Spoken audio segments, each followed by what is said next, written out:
দেশে প্রথমবারের মতো অনুষ্ঠিত হচ্ছে আন্তর্জাতিক জুয়েলারি মেশিনারিজ প্রদর্শনী। এই বিষয়ে আরো বিস্তারিত জানাতে রাজধানীর বসুন্ধরা কনভেনশন সেন্টার থেকে যোগ দিচ্ছে সহকর্মী ইকরামুল ইসলাম।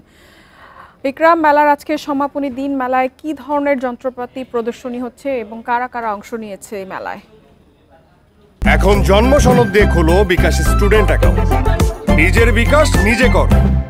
আমি আছি এই মুহূর্তে বসুন্ধরা ইন্টারন্যাশনাল কনভেনশন সিটিতে। মেলাটা কিন্তু শুরু হয়েছিল গত 4 তারিখে, আজকে মেলার সমাপনী দিন। মেলাতে কিন্তু বিভিন্ন আধুনিক যে মেশিনারিজ রয়েছে জুয়েলারি শিল্পে, সেগুলো প্রদর্শিত হচ্ছে।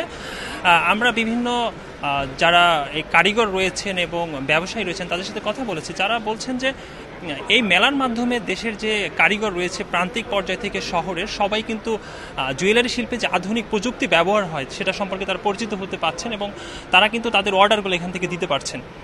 এছাড়া আমরা কিন্তু এইখানে বিভিন্ন gold testing machine, welding machine সহ এবং বিভিন্ন মিটার স্কুল আমরা দেখেছি। আর তারা বলছেন যে এটা ব্যবসায়ীদের যারা আছে তাদের অনেক সুবিধা দেবে, বিশেষ করে স্বর্ণ পরিমাপ থেকে শুরু করে কোন স্বর্ণতে কোনো ধরনের খাত আছে কিনা তারা খুব সহজে এগুলো নির্ণয় করতে পারবেন। এখানে মেশিনগুলো কিন্তু 1 লাখ টাকা থেকে শুরু করে প্রায় 40 লাখ টাকার মধ্যে পাওয়া যাচ্ছে। এছাড়া আমরা স্বর্ণ ব্যবসায়ীদের সাথে কথা বলেছি, বাজুসের যারা নেতৃবৃন্দ রয়েছেন তাদের সাথেও কথা বলেছি। তারা বলছেন কিন্তু যে দেশের স্বর্ণ শিল্পের যে চোরাচালানটা হয়, এই চোরাচালানের কারণেই কিন্তু তারা একটা আন্তর্জাতিক মানের একটা ভালো শিল্পী হিসেবে যে দাঁড়ানোর জন্য যে প্রক্রিয়াগুলো লাগে সেগুলো কিন্তু তারা করতে পারছেন না। তারাও চাচ্ছেন যে স্বর্ণ চোরাচালানটা বন্ধ হয় এবং সরকারের নীতিগত সুবিধার কথাও কিন্তু তারা বলছেন।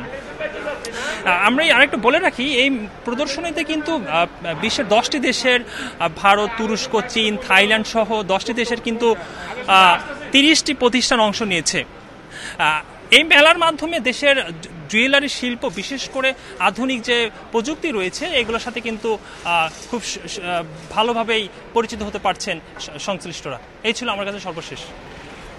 ইকরাম, আমাদের সঙ্গে যোগ দেওয়ার জন্য অসংখ্য ধন্যবাদ।